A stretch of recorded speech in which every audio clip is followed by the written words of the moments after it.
হয়তো জানোস না, এই পুরা গাজীপুরটা একদিন আমগো আসিল। পুরা গাজীপুর তো গাছিল, তাহলে তোরা এখন ভারত হাউস কি লিগা? কারণ এই সম্পত্তি আমগো হাতছাড়া হয়ে গেছিল গা। এই তুই আমার কাহিনীটা কত, এত বড় জমি তোর কেমনে হাতছাড়া হয়ে গেল গা? আরে আরে, এই তুই নিচে বসছিস কি লিগা বলদ? এত বড় জমির হাতছাড়ার ইতিহাস যদি আমি শুনি, এমনি তো যাক জায়গায় পড়ে যাবো গা। এর লেগে আগের তে বয়ে রয়েছি, তুই আমার কাহিনীটা ক। শুনতে চাইতাছিস দেখে কইতাছি। এই পুরা জমিটা ছিল আমার দাদার দাদার দাদার দাদার দাদার দাদার দাদার দাদার দাদার দাদার দাদার দাদার দাদার দাদার। হ্যাঁ, এই জমিটা অর্ধেক কইরা কৃষক করে দান কইরা দিছে। ও, তাহলে তো গাজীপুরের অর্ধেক জমিতে কৃষকের বংশধররা থাকে, তাহলে বাকি অর্ধেকের কাহিনী কি? আরে ওই যে দাদার দাদার দাদার দাদার দাদার দাদার যে দাদার কথা কইছি, লাস্ট যে দাদা আসছিল আমগো, ওই দাদার পুতেরে আবার বাকি অর্ধেক জমি দিয়ে দিছে। সেই পুতে আবার এই জমির 3 ভাগের 1 ভাগ এক বাইজিরে দিয়ে দিছে। সি সি সি সি সি, তোর পূর্বপুরুষ কি খারাপ ট্রেনে আসিল, নাচনিয়ালি জায়গা দিয়ে দিছে। আচ্ছা, একটু জায়গা তো আসিল, ওই অদ্দুর জায়গার কি হইছে? বাকি যে জায়গা ছিল ওই জায়গা ওই দাদার দাদার দাদার দাদার দাদার দাদার ছেলে মেয়েদের মধ্যে ভাগ কইরা দিছে।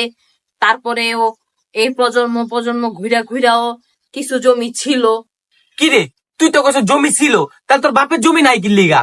আসলে আমাদের পূর্বপুরুষের এত জায়গা ছিল যে ওই জায়গা বংশ পরম্পরায় ঘুরতে ঘুরতে আমার দাদার কাছেও চলে আসছে।